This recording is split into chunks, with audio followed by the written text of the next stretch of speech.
What's going on, everybody? This is your host for Not For Long Media, the Colin Thompson Show.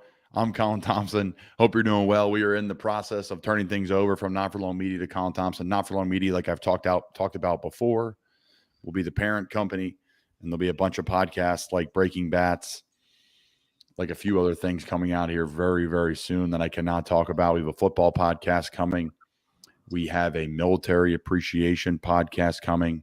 So lots to look forward here at Not For Long Media, including a new show, The Colin Thompson Show. We'll be changing things up, bringing some more juice, bringing some more guests, make it a little bit more personal. And then again, keeping Not For Long Media and 4L, the parent company. Jack Connell, how you doing today, buddy? Doing good. Another crazy weekend in sports. The NBA playoffs have been phenomenal. I mean, I know you're not a big NBA playoffs guy, but it's just been great. Great game after great game. No real blowouts. I mean, there's a couple here and there, but just they've been phenomenal. The Heat Celtics is exactly what I told you it was going to be. It has just been awesome. I haven't been dialed in. We moved into our new house this weekend. In Annapolis, Maryland. So a lot of movie pieces there. Haven't had time. Don't even have the TV up yet. So I wasn't watching a ton of sports, traveling and trying to just get that completed for us. But I've been dialed in on the NHL playoffs. As you know, I've been dialed in on the Premier League. As you know, we're going to get into all that. But before we do, shout out to the new official sponsor of Not For Long Media, sponsoring all of the podcasts in our podcast family, and that is the original Fudge Kitchen, fudgekitchens.com, shipping fudge and sweet treats across the country. You can send it to your family across the country. You can send it to your friends across the country. They're shipping fudge, chocolates, candies, saltwater taffy, sugar-free chocolate. You can even go hit the on-sale items if you'd like. They have it all. I was going through the fudge flavors today. Snickers, vanilla nut, vanilla marshmallow. I'm going to skip a couple here. Chocolate nut, cookies and cream, maple walnut's my favorite. Mint chocolate chip. Excuse me. What else we got here? Bing cherry vanilla, sea salt, caramel chocolate, dark chocolate chunk. This is all fresh, handmade. I've been in these stores all the way from Ocean City, New Jersey. There's 6 or 7 of them, all the way to Cape May, New Jersey, where there's 2 locations. So all the Jersey Shore points from Ocean City, New Jersey, south to Cape May, they have you covered when you're down there for the shore. Make sure you're taking your boxes home. The stuff lasts up to 2 weeks. It's the way they wrap it in the wax and the way they make it. It's incredible. I've been there scrubbing pans for them to lay the fudge so it can sit out overnight. I've pretty much done everything but make the fudge.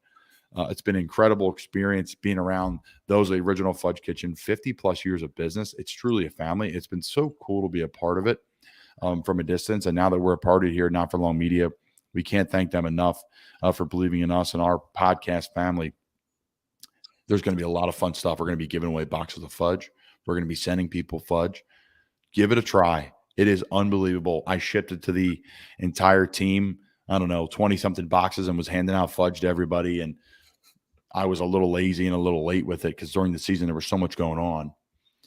And it was like a week, and it tastes unbelievably fresh. Like literally like they made it yesterday. So shout out to the Fudge Kitchen. It's so simple and easy to do. Go on their website, fudgekitchens.com.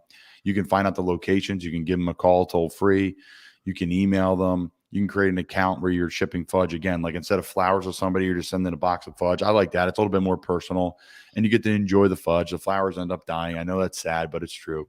The fudge lives on, and it's delicious, and it's the gift that keeps on giving. Fudgekitchens.com, the official sponsor of Not For Long Media and our podcast media family.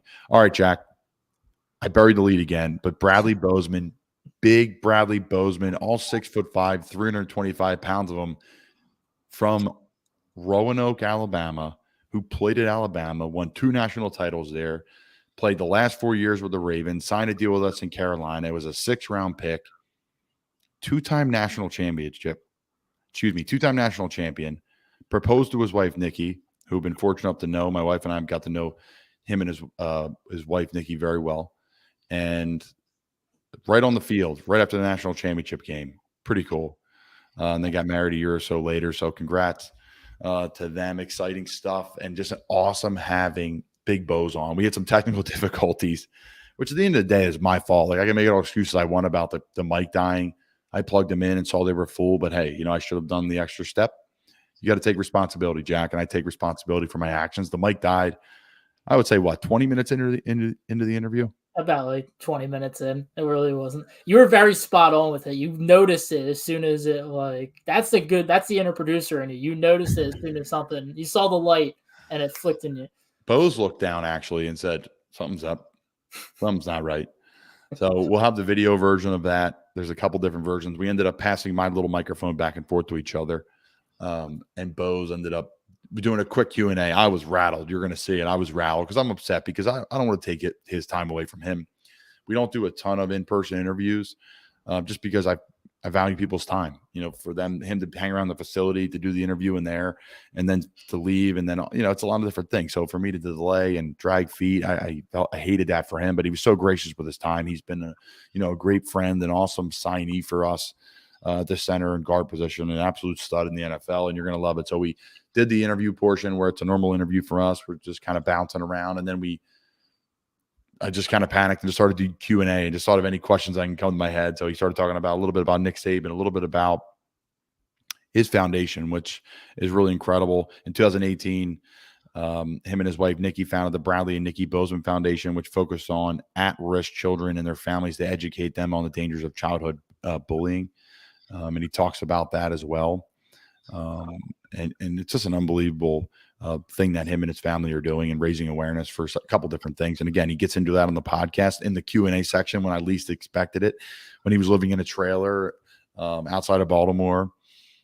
Just unbelievable and a great person and someone that I think you guys are going to really enjoy our interview with Bradley Bozeman, which is coming up shortly. But there's a few things to touch on. First, my Tottenham Hotspurs are going to the Champions League next year. They did not go the year before. Harry Kane was ready to leave the program. New coach mid-season in Conte. They've had a lot of turnover. They've had injuries, and they kind of stuck it together. And here we go, a huge year. Harry Kane hopefully to re-sign, Conte to re-sign. You get a lot of movement across the Premier League. I know our followers are not diehard Premier League fans, but I will tell you this, and soccer fans in general, I was with you. But I learned how to watch the game over COVID. I learned how to kind of understand what was going on. Once you find out about what the Champions League and then the Championship League and then the Premier League and all the relegation and then making the top four, there's no playoffs, but you go into another league that plays the best teams in Europe and all the things that come with that, it's really fun to watch. I wish American sports were like that. Like if you came in last in the NFL, where would you relegate to? The XFL? If you come in the top four in the NFL, what does that give you? So there's so many different things that come with it. Soccer is the number one sport in the world for a reason. And it's been really fun watching and following. So Tottenham's going to the Champions League. Man City won the Premier League. I believe that's back-to-back years for them. Liverpool won it 2 or 3 years ago. So it's been a fun ride for me. Been a fun watching Premier League. And I know I'm alone in this case, but it's been great. So I digress. Jack, I think the one thing I want to touch on today, because it's kind of the Barstool chatter, and that's kind of what we're doing here, and build it around a laid-back, kind of casual approach to things and have some fun guests on. Talk about some awesome sponsors like we have, like the Original Fudge Kitchen, is what's going on with NIL. I know it's the topic of conversation. I want to ask you your opinion on it, but before I do, I think I'm going to give mine, and I blame the NCAA for this, the chaos that's happened. I don't know what they could have done, but I know this: setting the regulations early, being sterner on your rules early, instead of just open up the turnstiles and go, has really just made a mess of everything, where players are now holding out for more money, where people are making decisions based off of just money instead of what's the best fit for them and their career and their future. I'm sure there's plenty of players still doing that. And that's my biggest fear with sometimes with the media, is you're really only hearing about the 1%, 2%, 3%, 4%, 5% of the players, but that makes 95% of college football or college softball or college lacrosse or whatever it may be still making the same decisions based off of the fact that they need to do what's best for them, their family. There's a little bit more money involved. I think originally everyone thought, oh, it's great. A player's going to be able to afford to go out to eat, take their friends out to eat, all those things, which an athlete should be able to do. They sacrifice their body. They get an education for free, but that's only basketball and football, folks. Just remember that. Men's basketball and football are the only full scholarship situations in college athletics. So I hope everybody gets their money. But imagine what Tim Tebow would have made for all those jersey sales. 15 did not just sell magically at Florida for no reason. They sold because of Tim Tebow. Don't get it twisted. So if Tim Tebow was at another school, they would sell. They sold in the NFL more. They sold in baseball, MLB. They sold for the Mets. So there's a million ways to skin the cat. I don't have the answer to it. I do not know how to fix it. I wish I could. I don't know if the NCAA knows how to fix it, but I know this. There should have been some more regulations to start. We should not be surprised by any of what's happened because we knew it was going to happen. We knew it was going to be the floodgates, but there's going to be some things we didn't predict, and here they are, but now we're reacting weird to them. I think it is what it is. I think players deserve to get paid. I think it's opened more doors to people having more business mindset at a young age. So there's a lot of pros and cons to it. I'm kind of all over the place, but I just think that maybe a little sterner regulation earlier, find a way to make it work. But, people are still going to dance around the rules. They have been forever, and it's become free agency. There's that whole debate going on now with Nick Saban and everything going on at A&M and all those different things. Who cares if they paid for players? It's legal. I'm a huge Alabama fan. I'm a big Nick Saban fan. He recruited me coming out. I always tell the story when we spoke on the phone and Colin, let's Skype. And I think you're the perfect, tight end for here at Alabama, tight end for us here at Alabama. I almost fell down at Archbishop Wood in Coach Steve Devlin's office. I almost passed out when he said that. I couldn't believe it. Coach Devlin came up to me in the weight room and said, I need you to come here real quick. I need to talk to you. I thought I was in trouble. It's like Nick Saban's on the phone. He wants to talk to you. I was like, what? So I'm a huge Coach Saban fan, but don't hate the player, hate the game, right? The old quote there. And that's what's happening in college football. Whether Jimbo Fisher paid for players or not, it doesn't matter. It's not illegal. Anybody, not for long media, could sponsor an athlete. We've worked on doing it before. We were going to do it before. We just couldn't pull out the details and logistics and make it happen. But we were going to sponsor an athlete. Why not? Right? We can. I can. Not for long media can. Jack Connell can. The water treatment store down the street can. Ace Hardware can. To Amazon can. So it's great. I just wish there was a little bit more regulation, not the cap on the money, but maybe the cap on what you get return. I think maybe a player should be doing something in return for the money, not just, hey, here's $100,000, come to my school. Whether it's a tweet, whether it's a social media post, whether it's something, at least create something where there's some substance in return for the business instead of just, hey, I'm going to rep your brand quietly. So Listen, you mentioned Ace. I feel like Ace, they've really missed out big time in getting into NILs of college baseball. You're telling me Ace Hardware's Aces wouldn't be like the best thing in college baseball in terms of branding? That's literally, you could not get perfect NIL lineup than that. Well, it's funny, Jack. Literally this weekend, I was with some people up in Maryland, and we were having a couple adult beverages, and it was like, man, you would have killed it with NIL in college. The way you can talk and interact with people, and I was hurt, so I don't know who really would have invested in me. And I said, listen, I just would want like a bar tab, where I can say like, hey, I'll bring people into the bar, we'll have a good time, and then, maybe like a free boat. Like I don't. You got everything you need in the facility when it comes to food and drinks and whatever you need to hydrate and be successful in your craft. Academically, you have everything you need. I think it's good. And I think it brings a lot of good, right? Because there's a lot of people that have different financial situations. Mm-hmm. I didn't need to support my family, but there's plenty of players I know that need to support their families and send money back home to grandparents, to parents, to brothers, to sisters, to whatever it may be. So I speak out of so many sides of my mouth here because a part of me is like, I first off, I love the NIL and I love players getting paid. That's the bottom line. That's the quote. It's just gotten crazy out of hand. And I don't know how to write. I don't really know, what could be done to slow it down. What are your thoughts, Jack?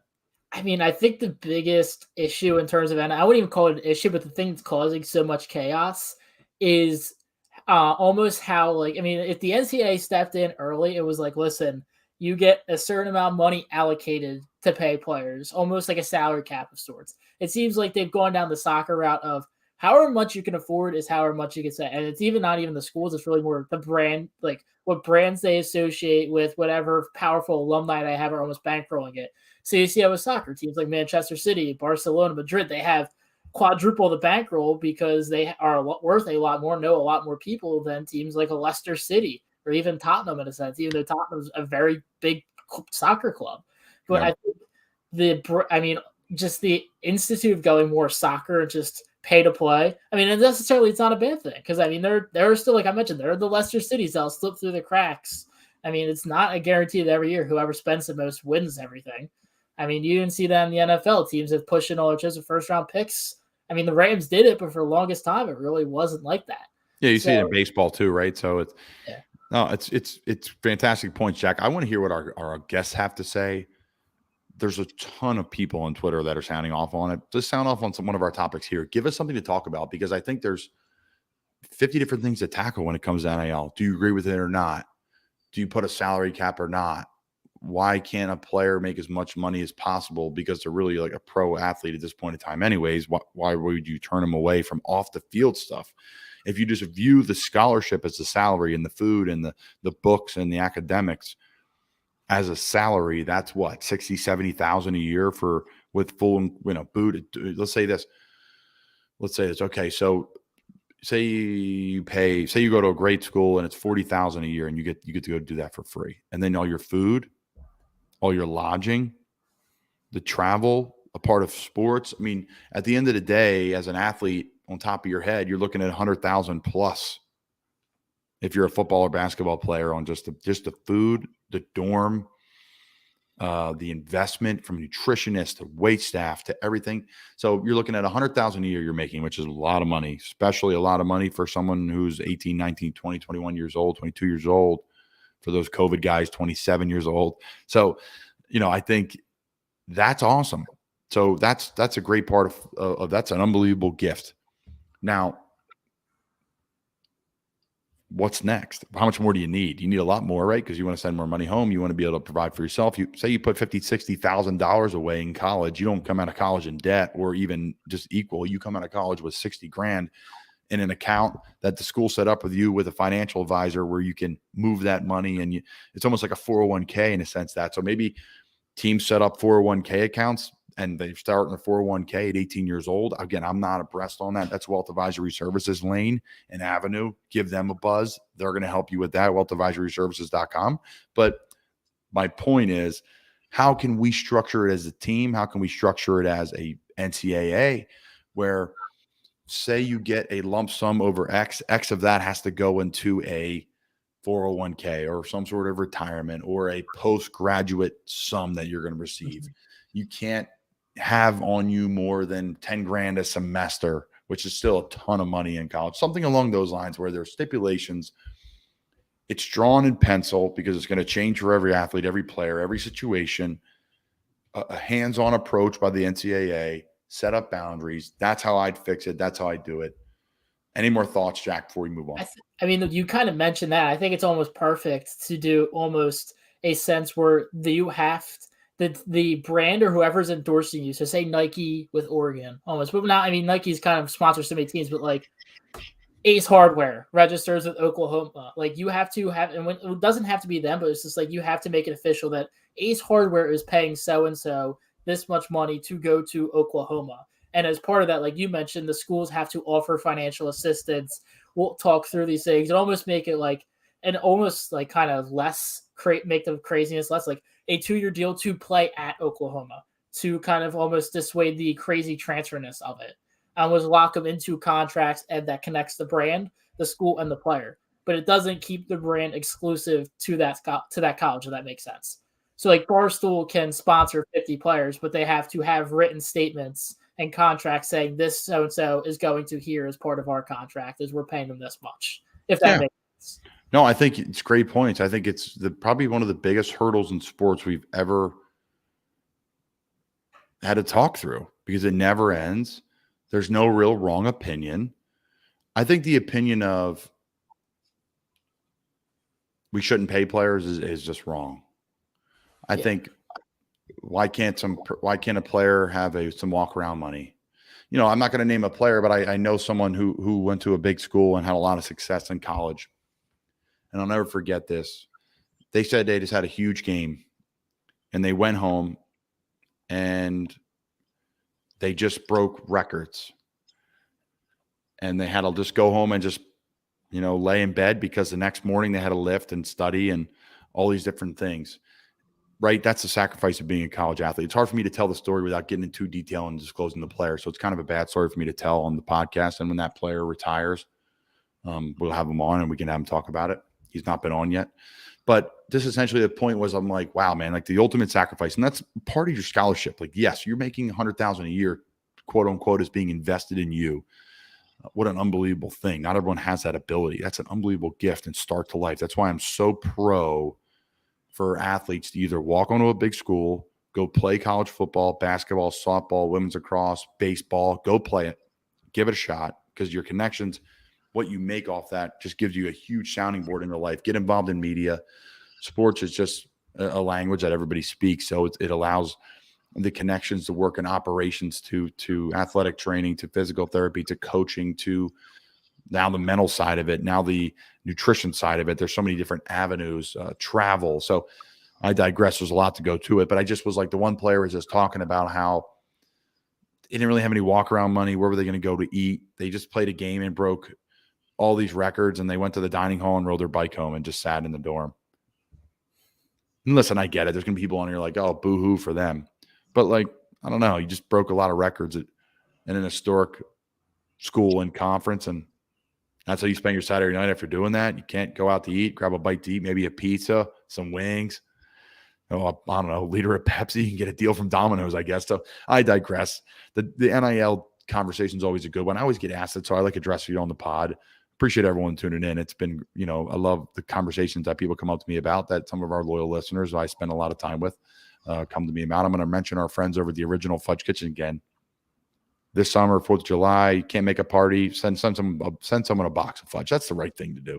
And again, the wax keeps the fudge fresh, keeps it perfect. Honestly, like literally, like they just make it. So check out fudgekitchens.com, fudgekitchens with an S.com. They ship fudge and sweet treats across the country. All social media accounts, you can follow them. They do a fantastic job. And again, if you're down the shore this summer from Ocean City all the way down, a few stops along the way to little old Cape May, they have 2 locations there, one on the Promenade and one right on the Washington Street Mall. So check them out online.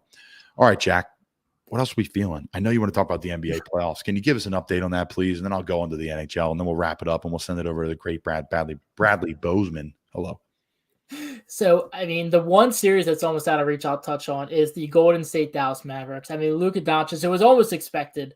I mean, Luka's done everything he can, but just Steph, Clay, Draymond, Jordan Poole have been unbelievable. I mean, Steph Curry had 31 points last night, put that game out of reach. It was 109-100. It was a close game, but it's just they have been unstoppable. Golden State is back at their 2017 level. It has truly been great to watch. They're one of the teams it's almost like so easy to hate on, like even like the old era Golden State, like the LeBron Cavs, LeBron Heat. Like it's always been like, oh, like I don't like that team. Like you hate to see it win, but I don't know if it's just the nostalgia of most fans or it's just like they're just so likable.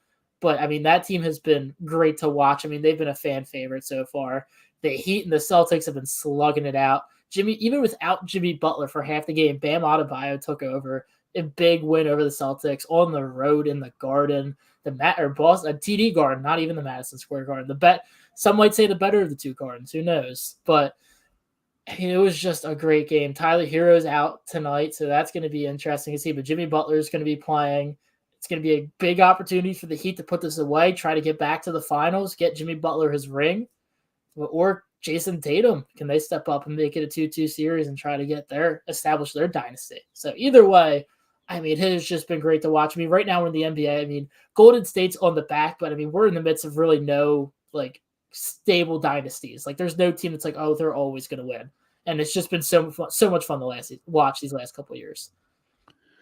NBA playoffs. Hey man, I respect them. I do. I respect them. I just, I don't know, man. I think they're too good. I'll watch this, though. I will watch these couple series now that we're getting closer. I think the Golden State Warriors are an absolute just powerhouse. That's not a hot take here. As I'm looking across the lake here at Davidson, where the great Steph Curry went to school, Charlotte product. So, I like watching Golden State. I like watching the best of the best. I like watching a little team game. I couldn't stand watching James Harden just dribble into triple teams and the ball just get knocked out of his hand, and he's just like shocked it happened. They don't call the game the same. They don't call the NHL playoffs the same as they do in in the NHL playoffs, they don't call it the same as the regular season. The same with the NBA regular season. They don't call it the same as the NBA playoffs.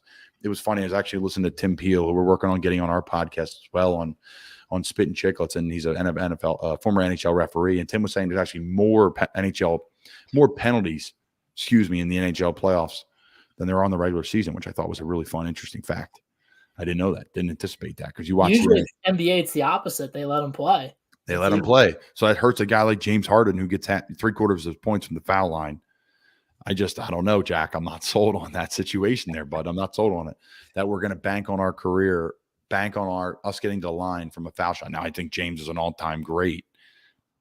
He is when he's rolling, right? But I don't know, man. Too much one-on-one ball. That's why I like these situations right here. You got Boston, you got Miami. Golden State's a fun team to watch. Obviously, Dallas is just, right, the future is bright for what they have going on there. Is Jalen Brunson up for a contract? I think we talked about this a couple weeks ago. He's probably in line for a massive $20 million plus per year payday after this postseason. Yeah, I mean, he's been phenomenal. He's probably been their number 2 guy. Him and Dinwiddie are pretty much the number 2 and number 3 in Dallas. I mean, they really need to work on – they have the flexibility and the assets to get Luka another star. I mean, that is the biggest thing. I think there's already free agency meetings leaked on trying to meet with Levine and try to maybe get Bradley Beal in a trade and stuff like that. I mean, that's the thing. That's the biggest thing you see of teams is are they willing to make that push and get that second guy, or are they just going to be content and think one man can will himself there? So, I mean, that's the big thing in Dallas is they know they need more and they're working on getting more. Yeah, and Mark Cuban's got a blank paycheck, so he's going to find a way to support it, right? I mean, Mark's an active owner. I would love that. We have an active owner, but Mark Cuban's like an all-time owner in the sense that he's on the floor. He's like shooting threes. Like, he's on Shark Tank. He's public. So it's been, fun following him and watching his story. Again, shout out to our friends, the Original Fudge Kitchen. Give them a call, toll free. Check out their locations online, fudgekitchens.com, shipping fudge and sweet treats across the country. There's your NBA Minute with Jack. NBA playoffs, good stuff. I digress. Time to move on to the real stuff. It's the best time of year. It's better than Christmas. It's the NHL playoffs. You have the Lightning and Panthers series. Okay, so I picked the Panthers. I think I didn't want to, but I think it was the right decision. Obviously, I was dead wrong. I thought the Panthers were going to win in 6. I thought every series was going to be in 6 games. The Lightning are up 3 goose egg, and they're at home today, 7 p.m. This is Monday night. We're recording this. I think they're going to sweep them. Why not? They need the rest. They know they need the rest. They played more games in the NHL than anybody else for the last couple of years. Obviously, they won the Stanley Cup back-to-back years. They're going for a three-peat. So I could see Tampa just saying, hey, listen, we have to empty the tank here. We have to empty the tank here and try to beat them in 4 so they can get a break, because it looks like the Carolina series, which Carolina leads 2-1, is going to be a knock-em-out, drag-out, 6-7 game series type situation. The Rangers beat them last night, Sunday night or Sunday afternoon, 3-1 in a close game. So that's how I think the Eastern Conference is going to pan out. I'll say this. I would watch the Panthers. If the Panthers somehow find a way to win tonight, which I still don't think they are, you're going to have a frustrated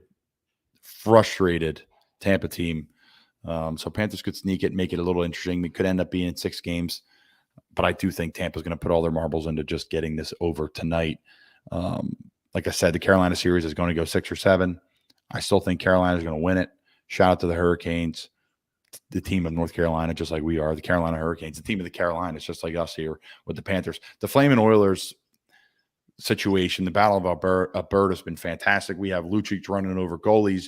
We have fights. We have brawls. We have the best player in the world ever, the best hockey player ever, in Connor McDavid, to touch the earth. Ever. Yeah. Over Gretzky? Oh, well, yeah, for sure. And I think Wayne is unbelievable. Don't get me wrong. And he's the best athlete to ever. He's like the most successful athlete in his craft ever. But what Connor McDavid's doing in the current climate of the NHL, where the goalies are ridiculous, the players are ridiculous. Wayne was the guy. Wayne was like Will Chamberlain, where everyone was like not great, and Wayne just went around everybody else. I don't want to take anything away from Wayne. I sound like I am, and that's really not how I feel. So I'm doing a poor job articulating that, and that's on me. But I think Connor McDavid, let me say this, will end up being the greatest hockey player of all time. All time. That's a clip right there if I've ever seen one for social media. Hey, listen, this isn't clickbait. That's just real. There's no way. If you can't tell me, right, he's going to win some cups. Their team's not as good as some of the teams that Wayne has played on. Now, I know Wayne's played on some bad teams, but I know Wayne played with some stars. Connor plays with one of the biggest stars in the NHL in Draisaitl. But other than that, there's a significant drop-off to some extent with going on in Edmonton. Calgary is a really deep team. They have more goaltending. Mike Smith's been hot and cold. The first series, Calgary came out and scored 3 goals in the first 5 minutes of the game, and then ended up being a 7-6 game, and Mike got pulled. But I just like what's going on in Edmonton. I think Edmonton's going to keep the steam rolling. Man, he's the best player of all time. He will end up being the best player of all time. That's how I feel. So Colorado leads 2-1. The Blues were able to sneak a game out, which is unbelievable, and credit to them. They pushed it. They beat them 4-1 on Thursday to make it a 1-1 series tie. Avalanche come back on Saturday and win 5-2.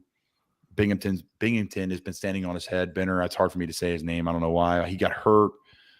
I think he is done for the series. He got ran over, so that's a big deal. He's been their star in net. He was the star of the Stanley Cup run a few years ago. He was the star of really getting them even into the playoffs, let alone the Stanley Cup run. So should be interesting to see how that goes. I think Colorado's too loaded, so I think they're going to pull away with it with Benner being out. So a lot of fun in the NHL playoffs.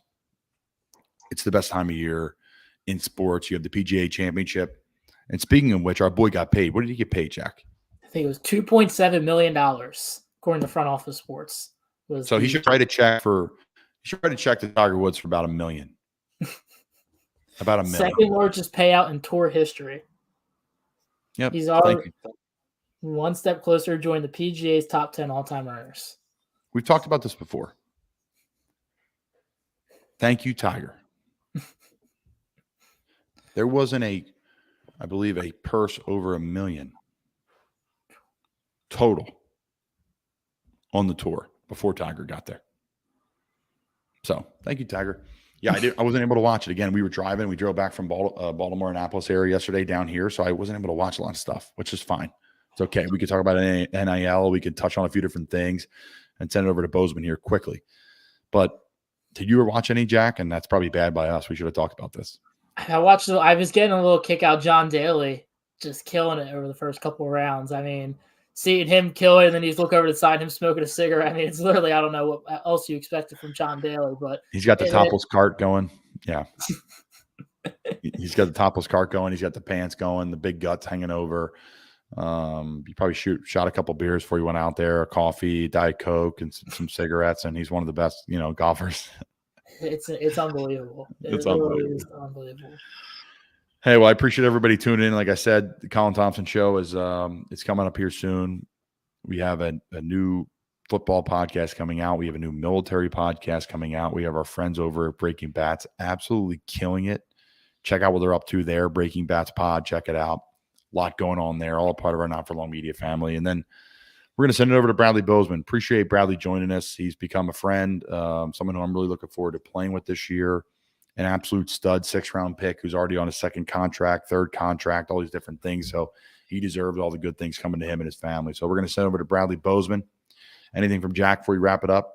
No, it's just make sure you watch. This is a phenomenal interview. I mean, it was a blast just being able to listen to it afterwards. So many great stories. Wow. All right, good. We ripped it, and I was so upset that I wasted some of his time, so I forget a little bit about it. But that's Jack in the back. Jack Connell, I'm Colin Thompson. Appreciate everybody tuning in to Not For Long Media and the Colin Thompson Show, and looking forward to you guys enjoying this Bradley Bozeman episode. Thanks.